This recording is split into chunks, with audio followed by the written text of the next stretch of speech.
যদি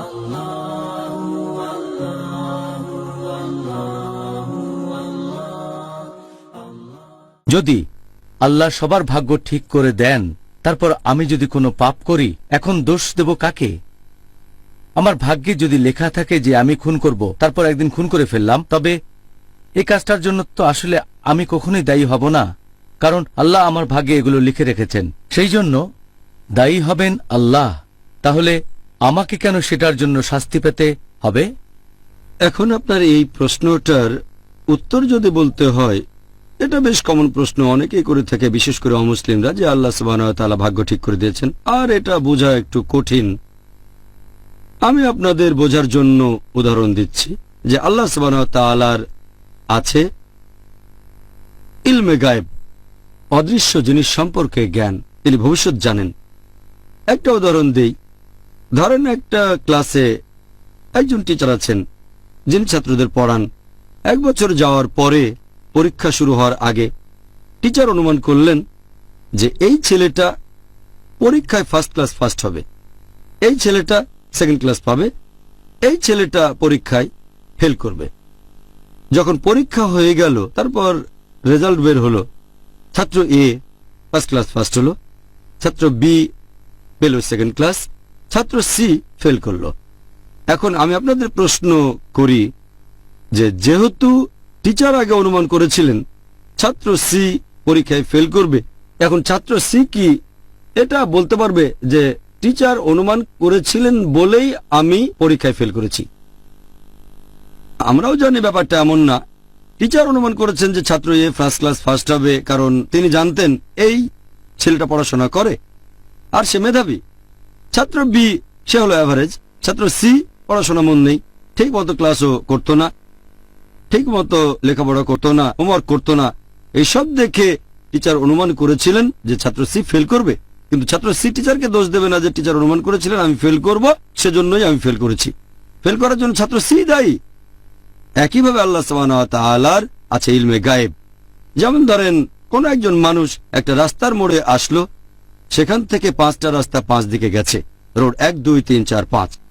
তার স্বাধীন ইচ্ছা আছে, সে যে কোনো রাস্তায় যেতে পারে, সে বেছে নিল রোড 3 নাম্বার। এখন আল্লাহ তার নিয়তে লিখে রেখেছেন সে 3 নাম্বার রোডে যাবে। ব্যাপারটা এমন না যে আল্লাহ লিখে রেখেছেন বলেই সে এই রাস্তায় যাচ্ছে, আসলে সেরকম না।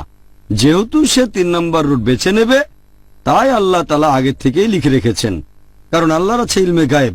যেভাবে টিচার অনুমান করেছিলেন, এখানে আল্লাহ জানেন লোকটার স্বাধীন ইচ্ছা আছে, সে যে কোনো রাস্তা বেছে নিতে পারে, 5টা রাস্তার মধ্যে যে কোনোটা, কিন্তু গেল 3 নম্বর রোডে। আল্লাহ আগে থেকে জানেন লোকটা 3 নম্বর রোডেই যাবে, সেজন্য আল্লাহ তার তকদিরে লিখে রাখলেন সে যাবে 3 নম্বর রোডে। এরপর 3 নম্বর রাস্তা দিয়ে যাচ্ছে, কিছুক্ষণ পরে আরেকটা মোড়ের সামনে আসলো, 1 2 3 নম্বর রাস্তা বেছে নিল। যেহেতু সে 3 নম্বর রাস্তা বেছে নেবে, আল্লাহ এটা আগে থেকে জানতেন, তারা আছে ইলমে গায়েব। আল্লাহ লিখলেন কিছুক্ষণ সময় পরে লোকটা আরেকটা মোড়ে আসবে, আর সে লোকটা আবার 3 নম্বর রাস্তাটা বেছে নেবে। ব্যাপারটা এমন না যে আল্লাহ তার তকদিরে লিখেছেন 3 নম্বর রাস্তায় যাবে, এজন্যই সে 3 নম্বর রাস্তায় যাচ্ছে। যেহেতু সে 3 নম্বর রাস্তায় যাবে, আল্লাহ আগেই লিখে রেখেছেন। এটা বোঝা একটু কঠিন, তবে আল্লাহ তাআলা রয়েছে ইলমে গায়েব। একইভাবে একজন লোক যদি জীবিকা উপার্জন করতে চায়, তার সামনে অনেক উপায় আছে। হয় সে চেষ্টা করে যেতে পারে, পরিশ্রম করতে পারে, কোনো সৎ কাজ করে টাকা উপার্জন করতে পারে, অথবা ডাকাতি করতে পারে, চুরি করতে পারে। এটা তার ইচ্ছা, সে ঠিক করলো সে চুরি করবে। আল্লাহ আগে থেকে জানেন যে 25 বছর বয়সে তার সামনে টাকা উপার্জনের সদ উপায় থাকবে, অথবা চুরি করবে, কিন্তু সে চুরি করবে। যেহেতু আল্লাহ আগে থেকে জানেন লোকটা চুরি করবে, সেজন্য তার তকদিরে লিখলেন সে চুরি করবে। ব্যাপারটা এমন না যে আল্লাহ লিখেছেন বলে লোকটা চুরি করছে, যেহেতু সে চুরি করবে তাই আল্লাহ আগে লিখেছেন। একইভাবে একটা লোক হয়তো খুন করলো, এটা তার ইচ্ছা, সে চাইলে খুন নাও করতে পারে, অথবা চাইলে খুন করতে পারে, এটা তার হাতে, আর সে খুন করলো। এখানে দোষটা কার?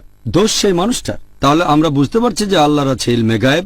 আর সেজন্যই উর্দুতে একটা কথা আছে, একটা শায়ের আল্লামা ইকবালের, বলা হয়েছে, खुद ही को कर इतना बुलंद कि हर तकदीर के पहले खुदा अपने बंदे से खुद पूछे बताते रजा क्या है। যার মানে নিজেকে এতই মহান করে তোলো যে আল্লাহ তোমার নিয়তি লেখার আগে তোমাকে জিজ্ঞেস করবেন তোমার ইচ্ছাটা কি।